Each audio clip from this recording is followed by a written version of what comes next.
everyone. I am Rick Zanotti, and I'm joined today by...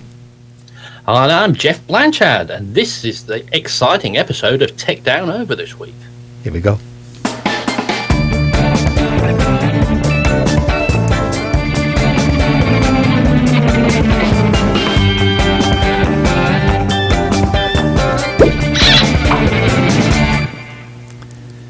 And we are back, and joining us again for a second time, William Svrček, who is coming to us from the Czech Republic. And William, how are you? Slovakia. Slovakian, what am I saying? Thank you, I'm very well. It's great to be here. Yep. I'm glad you could come back, and it's always good to see you. And you know, the last time you came, you were telling us about some of the other things you do besides photography and video, and that you do heavy weightlifting. And I found that fascinating because I know some weightlifters from the old days, but it's a great hobby. And you lift, I think you were telling us 750 pounds? Yes, for deadlift I used to, although in the last couple of months with starting a new company and doing a YouTube channel and stuff like that, I haven't been lifting that much, to be honest. So you're down to 6, so now it's 650. Probably a bit less. Yeah, it's a lot of work. It's an incredible ability to do that, and a lot of discipline. And I love hearing things like that because, you know, it shows that you use that same discipline that you do for the weightlifting in your work, in your reviews, and so, you know, it ties who you are together, at least in our minds, of the way you look at life. And I was impressed. I was impressed with that kind of dedication. Because not that many people have that kind of dedication. It's a lot of work, and you have to be careful with injuries and everything else. So very, very interesting hobby and I guess passion. You really have to have a passion to do that. Yeah, that's right. Thank you. We were talking a little bit pre-show about cameras, because I've been watching your reviews, and ultimately you're kind of like me. Every time you review something, you kind of say, but I still doesn't feel as good as my G9. And it's amazing. The Panasonic G9 is such a versatile, all-around good camera. And you reviewed I think you just reviewed the Fuji XT3. And, yes, that's and you right. made the same comment. You like the feel of the G9 a little bit better. I don't think I saw all the way to the end. What did you think of the picture quality of the XT3 versus the G9? Are they pretty similar? Actually, the XT3 is, in terms of like pure sensor performance, it is better than the G9. Okay. It is actually surprisingly close to something like A7 III.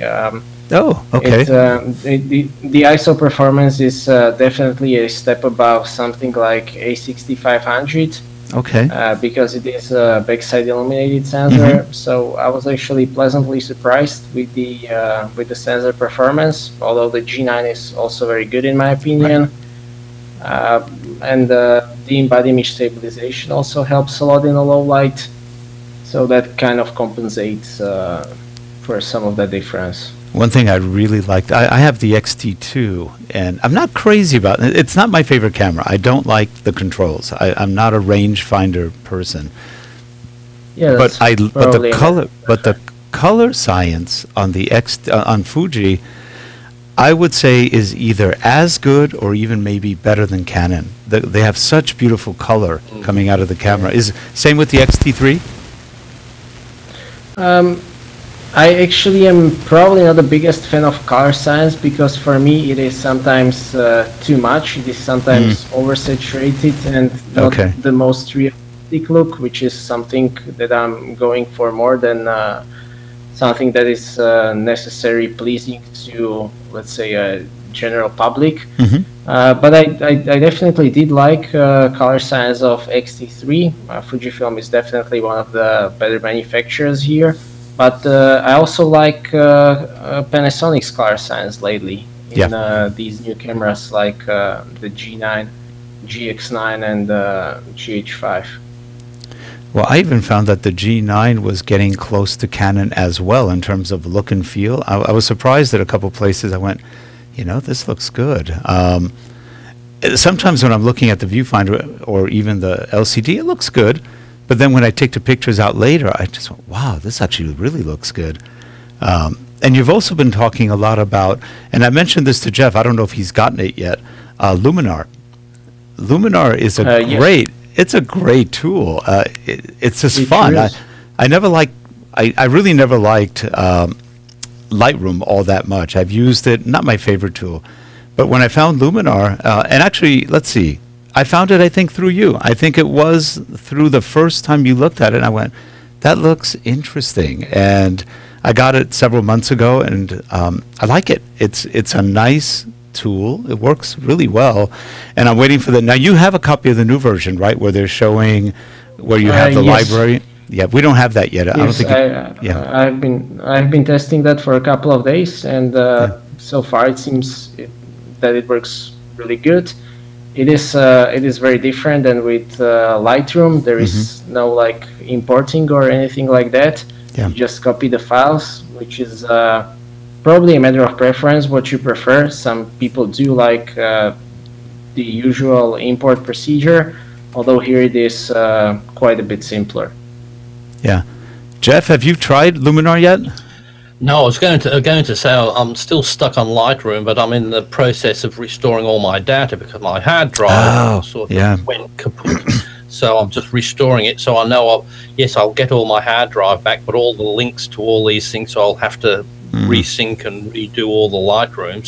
So with the Luminar, what is it? A similar sort of thing like a library, like the like Lightroom, or just point it to the directory where your photos are?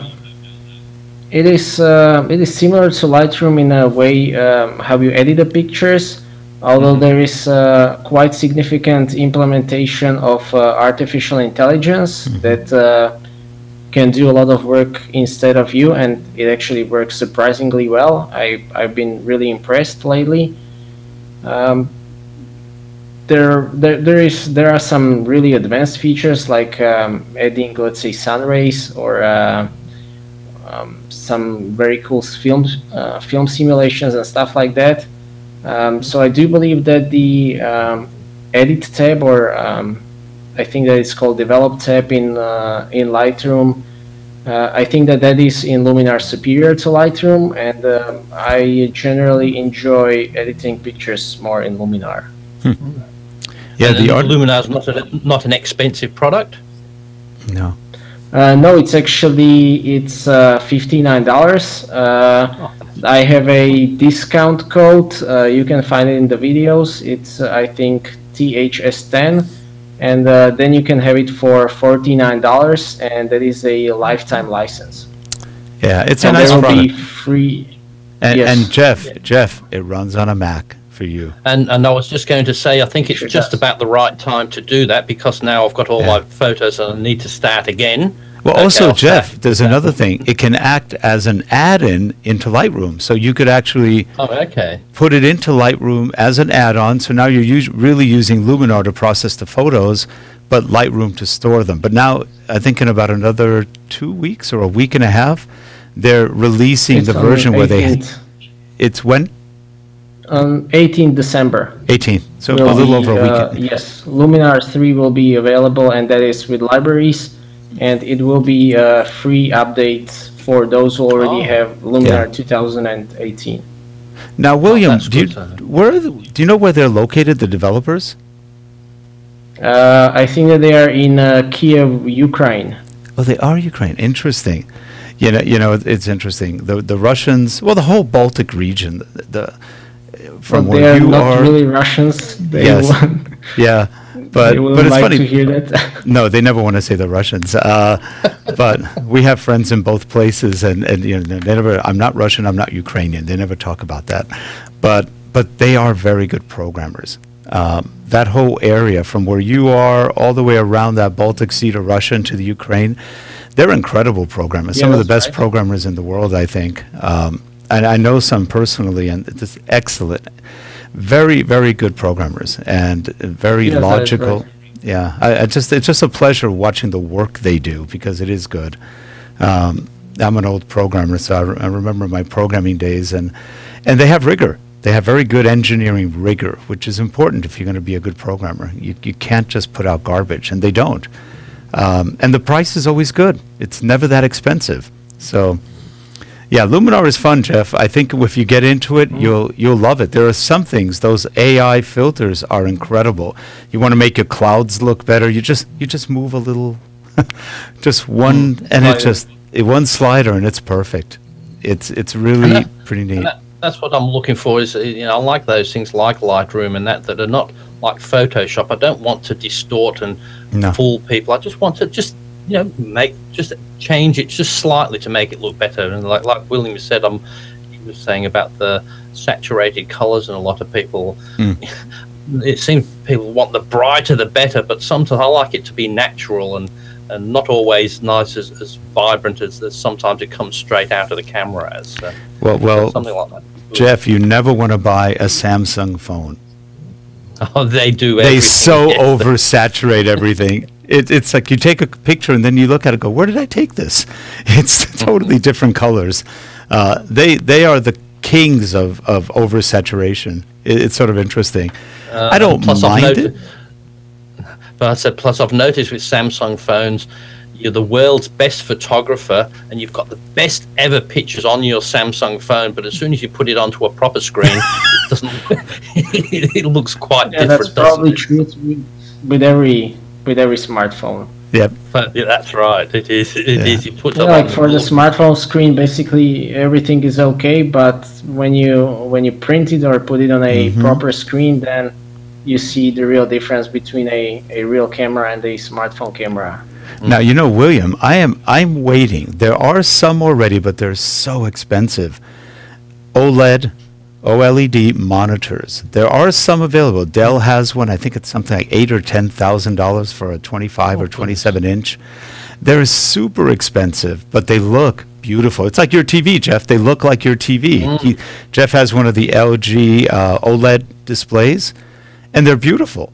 I mean, the blacks is so perfectly black, and but my God, they're still, the TV's not too bad, but the monitors, super expensive. Yeah, I also have a Panasonic OLED TV, and it is a good viewing device. Although for editing and for like graphic work, I don't really think that it will be suitable. Okay, right. Instead of the IPS. Does it support sRGB? I'm not quite sure about that, but some of them do, but I don't know if the OLEDs do yet. But some of the other TVs can support. We have a couple of Samsungs in the office. They're 40 inches. I think they're 40-inch Samsungs, and they actually support almost 100% sRGB, which is nice. And they also support the Adobe RGB, because, for example, Harold, he's doing all the video editing on a 40-inch monitor now. And it looks great. He's using DaVinci Resolve, and it's a very small interface. On that TV, it looks great. It's very easy to read and very easy to see. Yeah, and the color probably haven't used scaling options. Yes, there are. Yeah, and that's in 3840, right? Yep.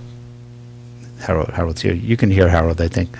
It really amazes me when we're talking about Harold editing and what's it on a 40-inch monitor.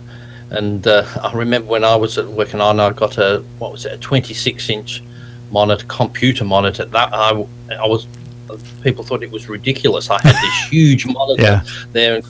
One of these companies let me borrow it for 6 months when it was first out, when nobody could afford it. Yep. And I thought, now that looks like. And nobody wants the 26-inch monitor now. No. We've been using at the office, well, except for Harold. Well, no, Harold's got a big one now. He's got the 40, but his other one is only 27. Though we have a 32 he could have. But I've got two 32s on my desk, and I like the 32. And at home, I've got a 32 and a Sony 43-inch that can be a monitor. It's actually fun. I haven't really played games or anything with it, but it just looks really nice when you do videos or anything. It's so big, yeah. Sorry, I was going to say, William, you were saying you were starting up a new company. Is it something you can talk about here? That's yes, I already have. I've now fully switched to social media marketing. So now I'm just doing social media marketing for companies, mostly local. So yeah, that's the company. Well, William, I have a question for you. We're in a conundrum right now. We have a problem. We want to do a new marketing campaign, which we haven't done in a long time. And now, if we want to use something like a MailChimp or a Constant Contact or any of the big ones, you need permission to send them emails. And we went, but we have no permission. We don't even know these people. We have a list that we acquired of executives in the area that we work in. And out here, at least in the U.S., if you send notes out, you can become blacklisted like that. So we're trying to avoid being blacklisted. I mean, we're trying to figure out what service can we use to send an email. It's just a short email. We're not spamming people. And then if they're interested, we'll drive them to the website and they can contact us or not. And we're not going to bother them anymore. But it's really interesting because now it's so difficult to do. Now, I get 1 million emails a day. I get probably about 100 emails a day selling me anything. And I don't even know who these people are. So obviously you can do it. I don't know how that works anymore so that we do it without irritating people. Is that something that you've worked on or do things like that? We don't do this at all. We focus on social media and the social part, creating content. Yes, so sending emails, that is it's a bit old school way, I think, and I think that there are much more efficient ways to reach people nowadays. And the only hard part is when you're reaching executives, a lot of them don't do social media. That's the problem. There are some, but not many. And the executives tend to be over 40 usually, sometimes 30s, but usually they're 40s and 50s. And getting them into social media would be very difficult. We have a good social media presence, but we don't see many of them there. So in fact, we did a cross-check of maybe 30, 40 names. Not one was anywhere on social media. And we're going, So you're right. It is old school. It's even worse sending letters. Nobody looks at that anymore. It just goes in the garbage. But it is increasingly difficult to get people to come to a website and sign up for information. We can bring people to the website, but getting them to do anything is a little tricky sometimes. We were thinking of using LinkedIn more because LinkedIn is a good professional social media thing, and we've got good standing there.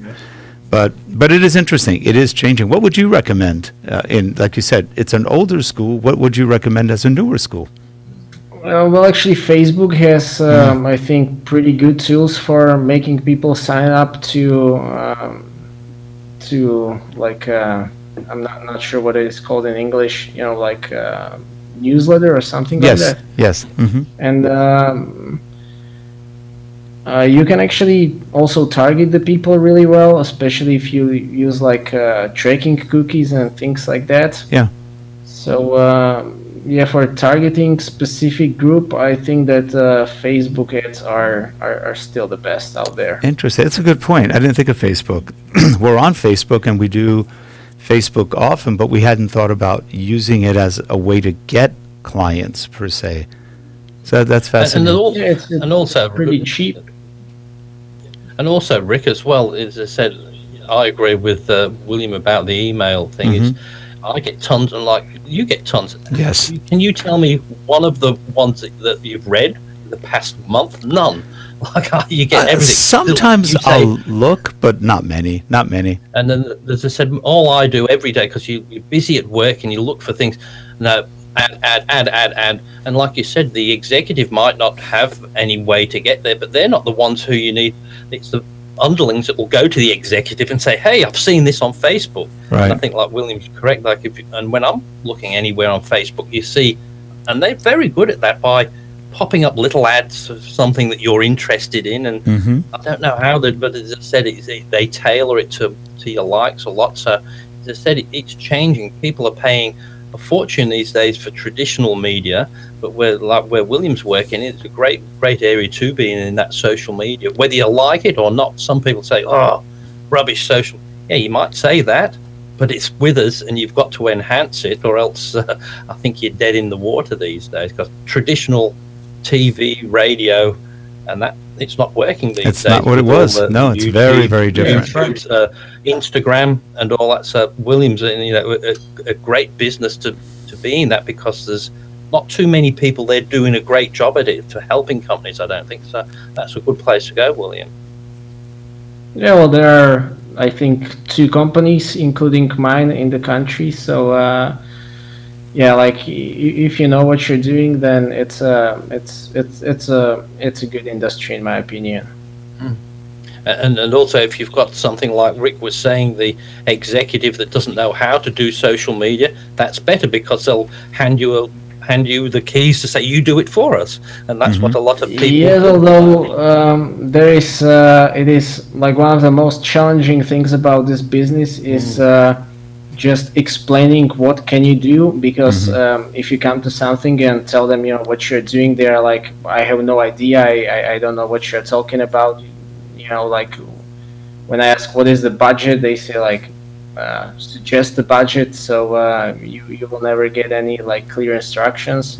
So that is a bit challenging with these more old school managers, let's say. William, I'm going to introduce you to a good friend of ours. Geoff and I both know her. I've done 100 shows with her in the past. Gina Schreck is her name. And Gina is also, she's been a social marketer and social media person for over 10 years. And it's very interesting. She's got some interesting insights. She has a whole company, I think 15, 20 people that just spend time managing businesses. The social media for a lot of different businesses. But I'll introduce her to you. I think she'll be interested in meeting you, and you'll probably enjoy her. She's a lot of fun. And she's been doing this, like I said, over 10 years. She's been around in sales forever, and then she got into social media right at the beginning. She was doing things like Second Life, originally building islands for IBM and other people. And then she got out of that because Second Life had a short good, and then it went down. And she's doing all sorts of Facebook things right now and everything. Somebody you might like to meet, and I'll just send you guys an introduction, see if anything happens. Sure. And I think the challenging thing with any social media is you just got to be very careful, because whatever you're saying is going round the world. So if it's something relevant for Australia, that's fine, but you've also got to think, well, people in Europe are going to see it. So no, if you've got, not really. Really? I've never made any worldwide. I always set specific location for the marketing. So unless you're doing for something like a huge corporate, but even there they are making different versions for different markets. So they segment, yeah. Yeah. But I have heard of places where somebody, they give some advice in one country, but it's not relevant for the other country, but it still is their same company. And so that's where, because with the internet these days, you do put it into certain areas, but it's not guaranteed that that's the only place that's going to get it. So it is still very challenging, yeah, I think. You need to be careful about that. Yeah. Now, William, getting back to cameras and video and all that, we were talking a little before show about the Canon EOS R. Not one of your favorite cameras. I bought one. It's a good camera. I wouldn't say it's my favorite camera, but it's a fun camera every so often to use and to do some stuff. Interestingly enough, this is a full-frame camera, right? But with the crop, you're basically shooting at a micro four thirds level, which is sort of funny. It doesn't make any. You have a full-frame camera with micro four thirds video if you don't have the right lenses. There's been this crazy. Everyone now has full-frame cameras. What do you think Panasonic will do with their full-frame when they come out? Well, I actually know quite a bit of what they will do, but I can't really say details. Yeah. But I do have very high expectations. I will be testing it in foreseeable future, let's say. Great. It looks very good. I was actually one of quite few people who was able to try it on Photokina 2018. Yeah. Like ergonomically, it feels just as good as the G9, which is nice in my opinion. So yeah, I do have very high expectations. The only thing I wondered about, not so much from the photo point of view, because I don't really have an issue with the photo tracking, or for the most part it works okay, and I don't do sports.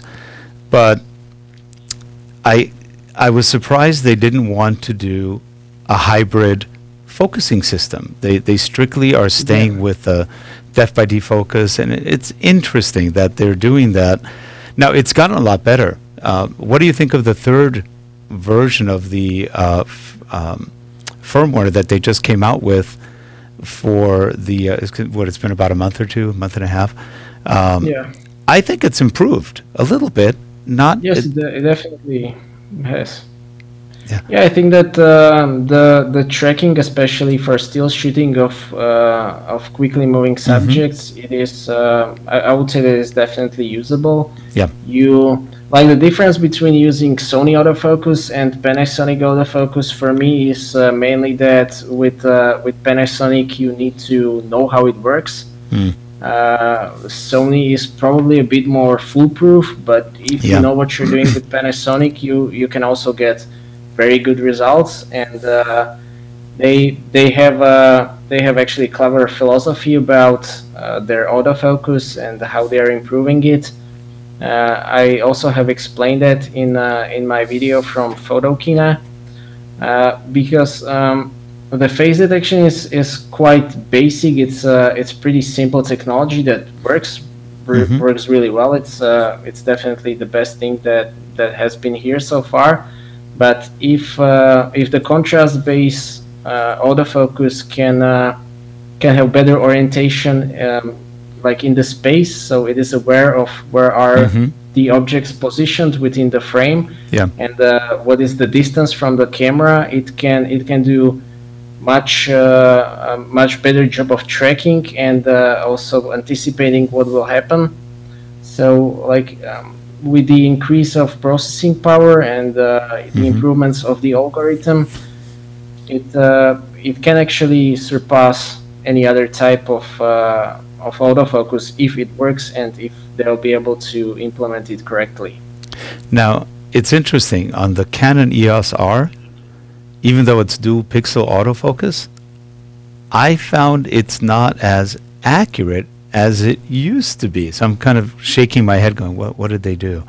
I'm not sure what they did. Something's a little different in the EOS R than what it was on some of the DSLRs with dual pixel autofocus. So I would think it would have been faster in mirrorless, but it seems to be more, I wouldn't say confused, it just doesn't seem as quick.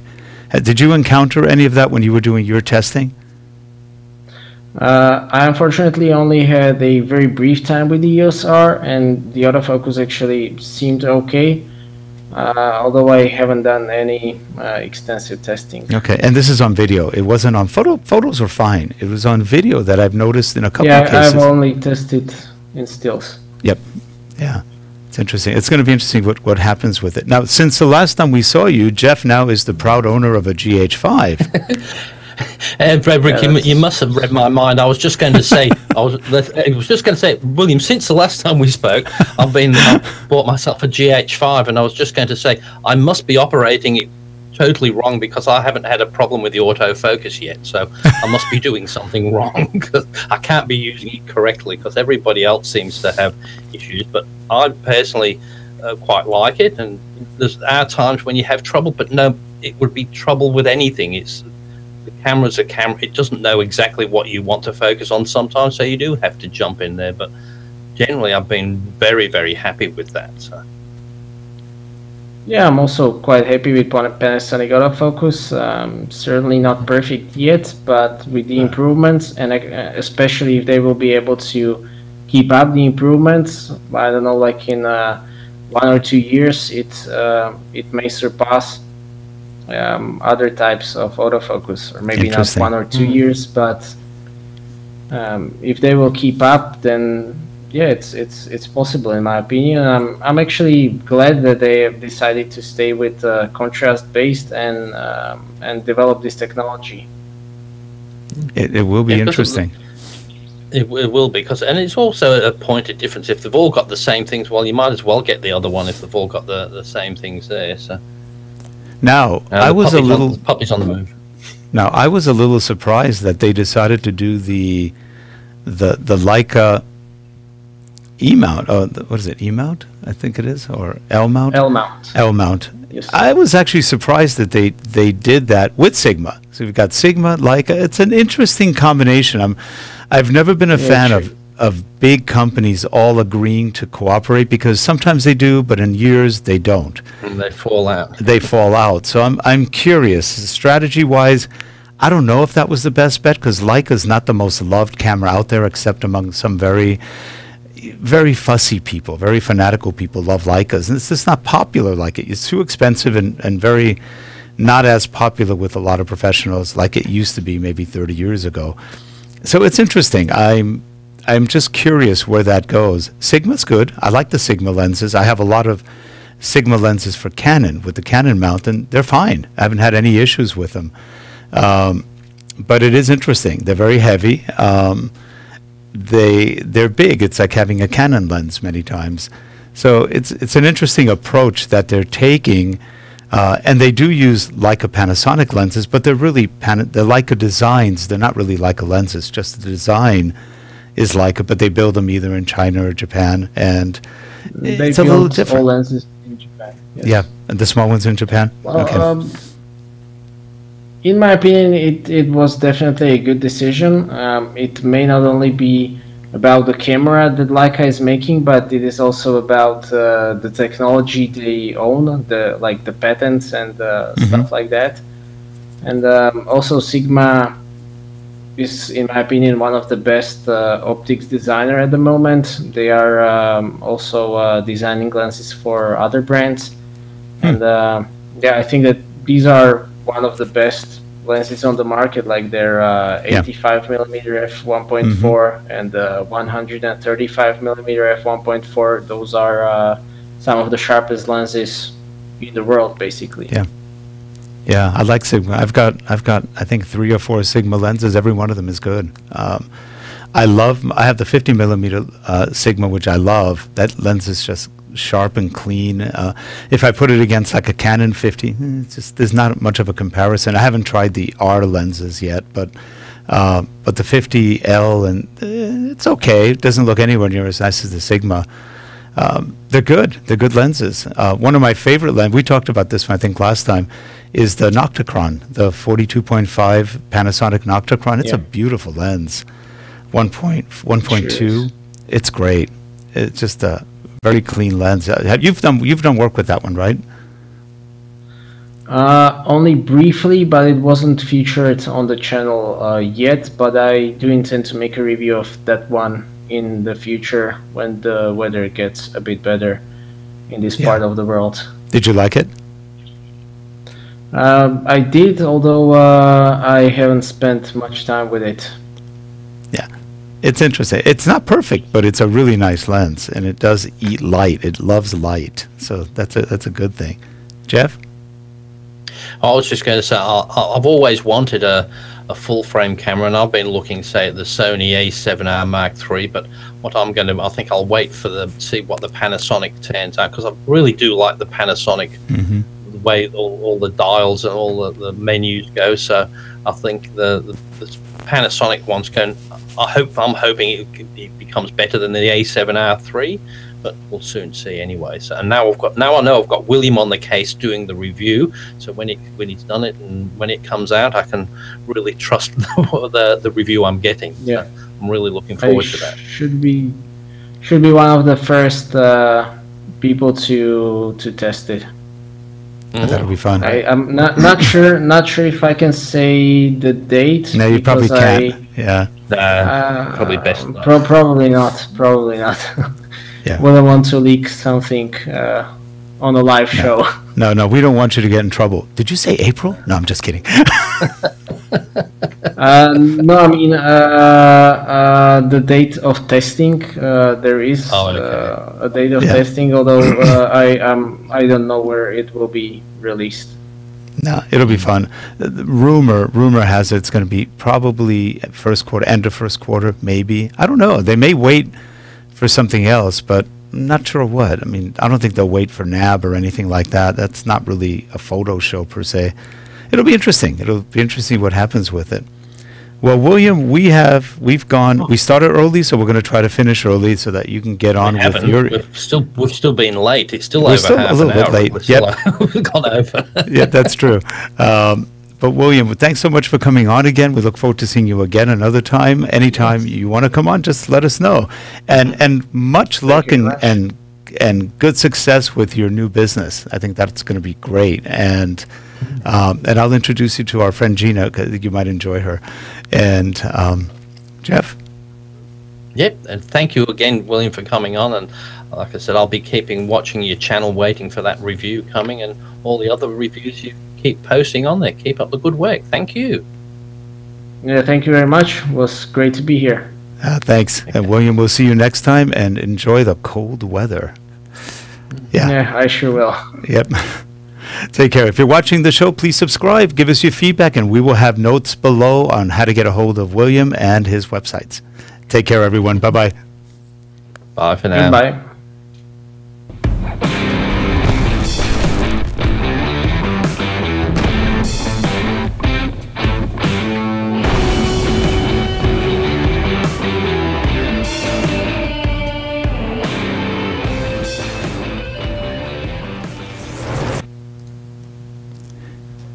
And it got swallowed up. I was going to say